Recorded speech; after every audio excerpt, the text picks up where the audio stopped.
The waiter had just placed the bread basket in front of my son when my sister leaned back, smirking. "We didn't order for your boy," she said, pushing the basket toward him like she was feeding a stray dog. Across the table, my father didn't flinch. My mother pretended to read the menu, and in that single second, watching my son's face fall, his small hand freeze above the napkin, I felt something in me finally break. All the years of silence, of doing everything right just to stay loved, shattered under the weight of that one sentence. My name is Letitia Bancroft, and that was the moment I stopped being their daughter. The late afternoon light in Charleston spread like warm honey over the Ashley River as I drove toward downtown. My fingers gripped the steering wheel tighter than they should have. Ethan sat beside me, watching the water flash by through the window. "You nervous, Mom?" he asked. "Just hopeful," I said, forcing a smile I didn't quite believe in. I'd spent weeks arranging tonight, booking a private dining room at the Marina House, the riverfront steakhouse everyone in town considered respectable, the kind of place where appearances mattered more than comfort. I even had an old wedding photo of my parents restored, the one where they smiled like the world hadn't learned to disappoint them yet. I told myself this dinner could be a reset, one evening where everyone pretended to be a family again. When I'd called my mother about the surprise, she'd cut me off in that polite Southern way that sounded like kindness but wasn't. "Clarissa's already handling most of the arrangements. Dear, you don't need to worry yourself." It landed the same as every other time, my effort brushed aside. Her golden child already shining in my place. Clarissa had always been the center of every room. 3 years unemployed. I paid her rent, 1 trial separation. I babysat her boys, and every time, her thanks came only when there was an audience. Still, I promised myself I wouldn't start a fight. Just get through dinner, smile, and let peace have a chance. Then Ethan's small voice broke the quiet hum of the car. "Do Grandma and Grandpa even like me, Mom?" The question hollowed me out. I reached over, resting my hand on his shoulder. "Tonight," I said softly. "You'll see for yourself." Traffic slowed near the river bend. My phone buzzed on the console. A text from Clarissa lit the screen. "We're already seated. Don't be late this time, sis." No greeting, no heart, no warmth. I drew a breath deep enough to sting. The sun dipped lower, turning the water red gold. And in that fading light, I felt the first ripple of something coming. Something I couldn't yet name. But I knew it would break the surface before the night was over. The moment Ethan and I stepped into the Marina House, the air smelled like butter and old wood. Amber light slid across the brick walls, flickering against the river beyond the window. Our table sat right by the glass, the kind of seat meant for the honored guests. But Clarissa had already taken it. She lounged there with a glass of red wine, her pearl satin dress catching the light like she owned the evening. "Oh, hey, you made it," she said without rising, without smiling. My father checked his watch. My mother adjusted a napkin that didn't need adjusting. No one asked how the drive was. Ethan smiled shyly, giving a small wave. No one waved back. I pulled his chair out, smoothing the napkin across his lap. He looked at the menu and pointed to the kids' fillet. "Go ahead," I told him gently. "Whatever you like." Before he could speak, Clarissa interrupted. "Syrupy sweet." "Oh, we didn't order for your son."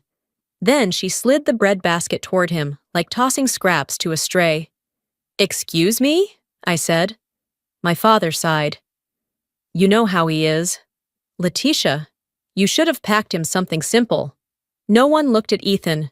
My mother murmured, "Don't make a scene, dear."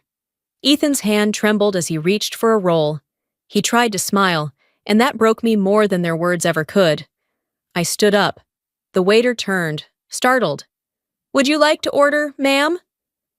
"Cancel anything that hasn't gone to the kitchen," I said, my voice steady. "And put the rest on Mr. Bancroft's tab." I paused. "My son will have the ribeye, medium rare, truffle mac, and a Coke." The room froze. Clarissa's mouth fell open. My father's knife hit the table with a click, From the far end, Uncle Vernon chuckled under his breath. Guess someone finally grew a backbone. I sat back down. Under the table. Ethan slipped his small hand into mine, warm, steady. Thank you, Mom, he whispered. When the steak arrived, my father glared at it as though the plate itself insulted him. No one spoke. I just watched Ethan eat, knowing I'd broken the most sacred Bancroft rule. Never let them see where you draw the line. Dinner dragged on for another hour, every minute a silent performance. Clarissa chatted with our parents as if I were invisible. Graham got me a bracelet from Hilton Head, she said, showing it off. My mother beamed, her laugh too bright. I cut my steak slowly, the metal scraping the plate, across from me. Ethan was calmer now, focused on his meal, occasionally glancing at me with quiet pride. That look alone made the entire night worth it. When the check came, the waiter leaned toward me. Per your instruction, ma'am, it's been transferred to Mr. Bancroft's card. My father's face turned crimson. My mother gripped her water glass so tightly I thought it might crack. I smiled, rose from my chair, and placed a small gift box on the table. Happy anniversary, I said softly. Inside was the restored wedding photo I'd spent weeks perfecting. I didn't wait for a response. Ethan's fingers found mine as we walked toward the door. Just before we reached it, my elbow brushed a dessert tray. A porcelain plate crashed to the floor. I stopped, looked at the shattered pieces, and kept walking. No apology. That night, my phone wouldn't stop buzzing. Clarissa. What's wrong with you? You embarrassed Dad in front of everyone. My father. You'll pay for that bill. You made your mother cry. My mother. You always ruin family occasions. Always. I set the phone face down. Ethan came in holding his stuffed bear. Grandma's mad again? Yeah, I said quietly. But I'm not. Oh. We stood by the window, the city lights of Charleston flickering across the glass, our reflections side by side, two figures against the dark, a crack opening wide enough for light to finally seep through. The doorbell rang like a warning shot the morning after the dinner. Through the window, I saw them, Clarissa, my mother, and my father, standing on my porch in pressed coats, faces sharp as if they'd come for a board meeting. No text, no call, no notice. Ethan peered out from the kitchen. Are they mad, Mom? We'll see, I said. I opened the door. My mother entered first, smiling that brittle smile she saved for public occasions. Clarissa followed, dropped a large brown envelope onto the counter, and crossed her arms. That's the restaurant bill, she said flatly. $1,800. You owe your share. My father's tone was clipped, righteous. You embarrassed the family last night. You should pay what's fair. I poured coffee, taking my time.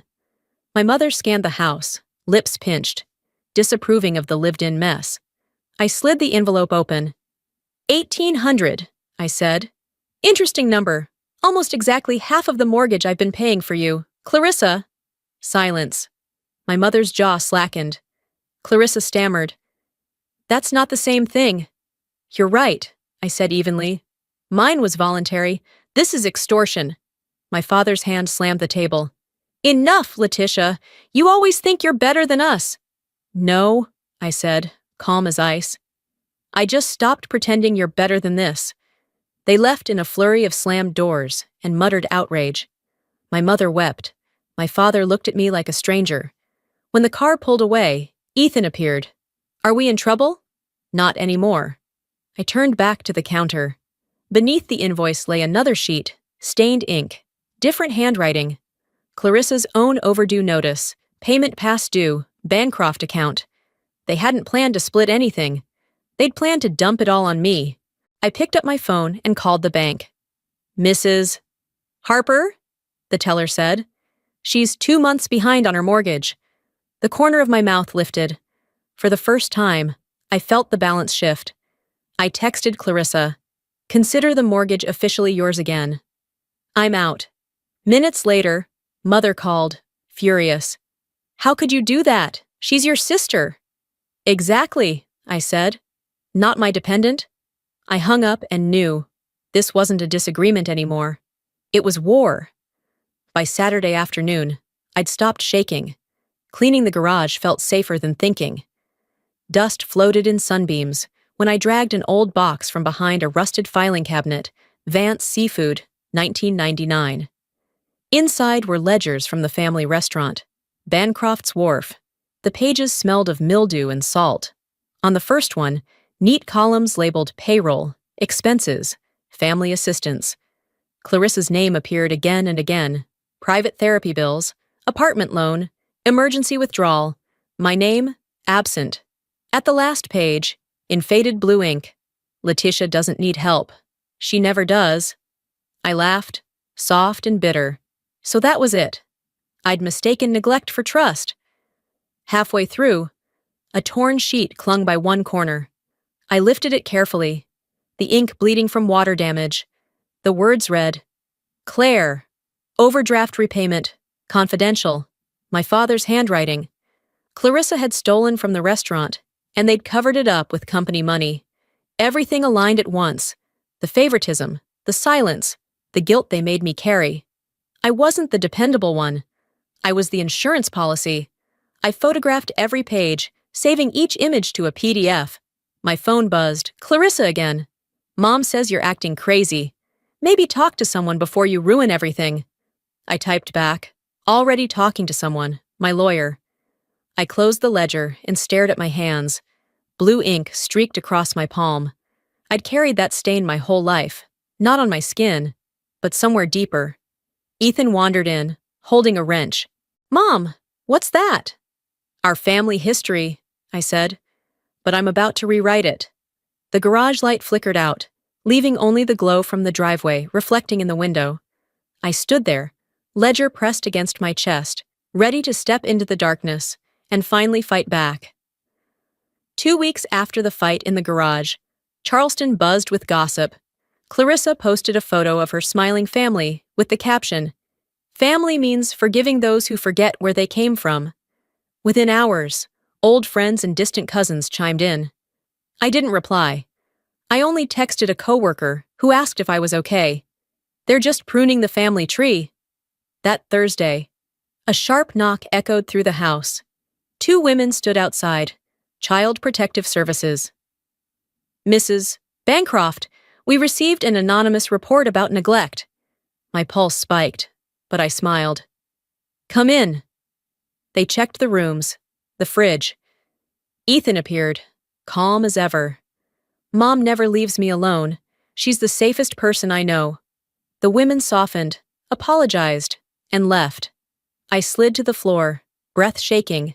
They're not just trying to shame me. They want to take my son. The next morning, a caseworker called. The report's closed, but any future claim will flag your name. Fear turned to fury. That night, Clarissa posted another photo. Grateful for family dinners. Some kids aren't that lucky. I printed the post and the CPS notice, labeled them evidence. When Ethan asked, Are we in trouble again? I said, No. We're getting ready. While sorting my parents' old files, I found a yellowed envelope marked for Margaret, private. Inside was a letter dated April 1985, my mother's handwriting. After having my first child, I don't feel connected. I don't think I'll ever bond with her. I read it twice. No tears, just understanding. I'd spent my life begging for something she admitted she never had to give. A faded photo slipped out next, Mom holding Clarissa as a baby on the beach. I stood beside them, half cut from the frame. I gripped it until it creased. The missing half was me, exactly how she saw me all along. That night, she called. Can't we move on? You mean forget? It's what families do. Maybe yours, not mine. I scanned everything, the letter, the photo, the ledger, the CPS file, into a folder titled For Attorney. Subject, Phase 2. Body, we play by their rules now. I taped a new photo of Ethan and me over the torn one. sealing the empty space. For the first time, the picture felt complete. The courthouse smelled faintly of dust and coffee that morning in June. I sat at the defense table in a gray blazer while, across the aisle, my parents and Clarissa faced me with their silver-haired attorney in a navy suit. He looked smug, confident, like he'd already won. Martha, my lawyer, leaned close. "They've filed for grandparent visitation. Emotional distress, too." I smiled thinly. "Of course they have." My family had only ever cried when someone exposed the truth. Their attorney began smoothly, his voice dripping with false warmth. "Mrs. Bancroft has alienated her son from his grandparents, denying him love and family tradition. This isn't about money, it's about preserving generational bonds." I watched him lie, my parents nodding along like parishioners, my mother dabbing tears that weren't real. Clarissa kept her eyes down, a faint smirk tugging at her mouth. When it was our turn, Martha handed the judge a thick binder, 36 pages of everything they'd hoped would stay buried. My mother's 1985 letter. The ledger marked, "Letitia doesn't need help." The closed CPS report, screenshots of Clarissa's posts. 10 silent minutes passed. Then the judge spoke softly but clear. "It's obvious who's protected the child and who's weaponized family ties. Case dismissed, permanently." A chair scraped. Clarissa's head bowed. My father stared at his shoes.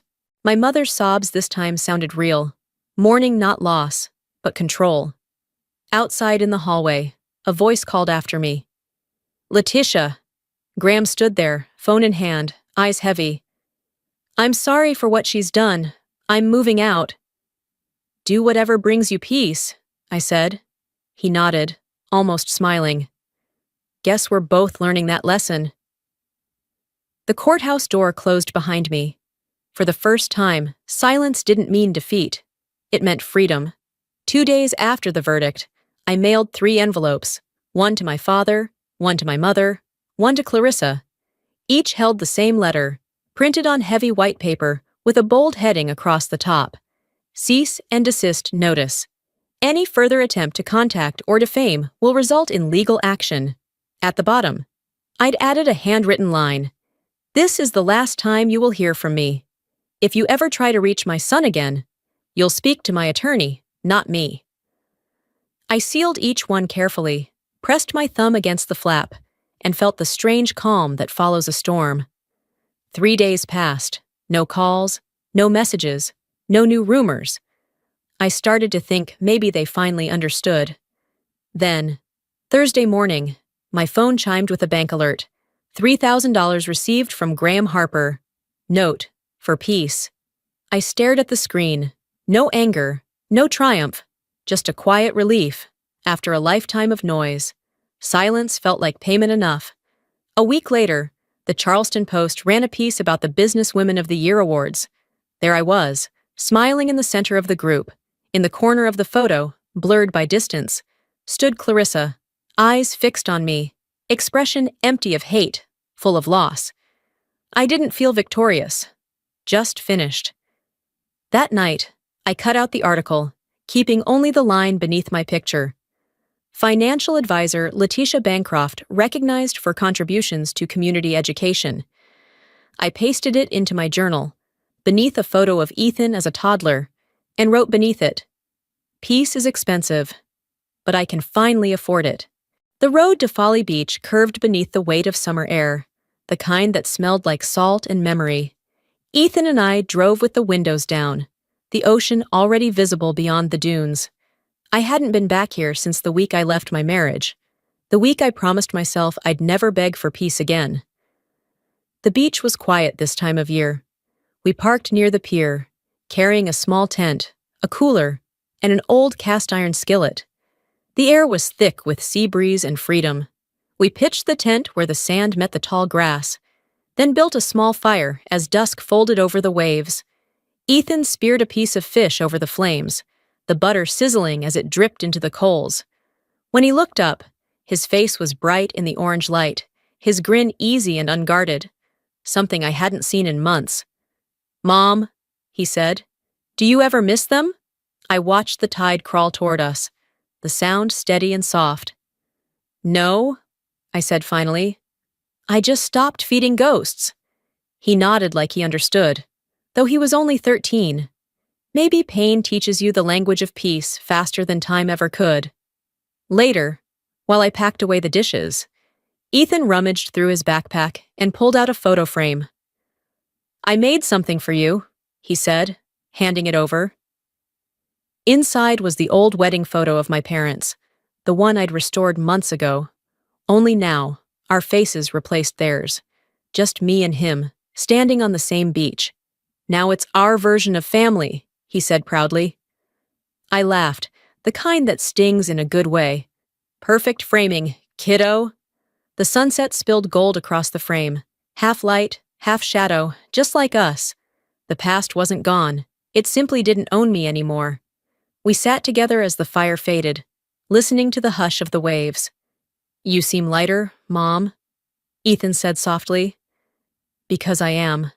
The sky burned crimson, then violet. The tide crept up to erase our footprints, and I let it.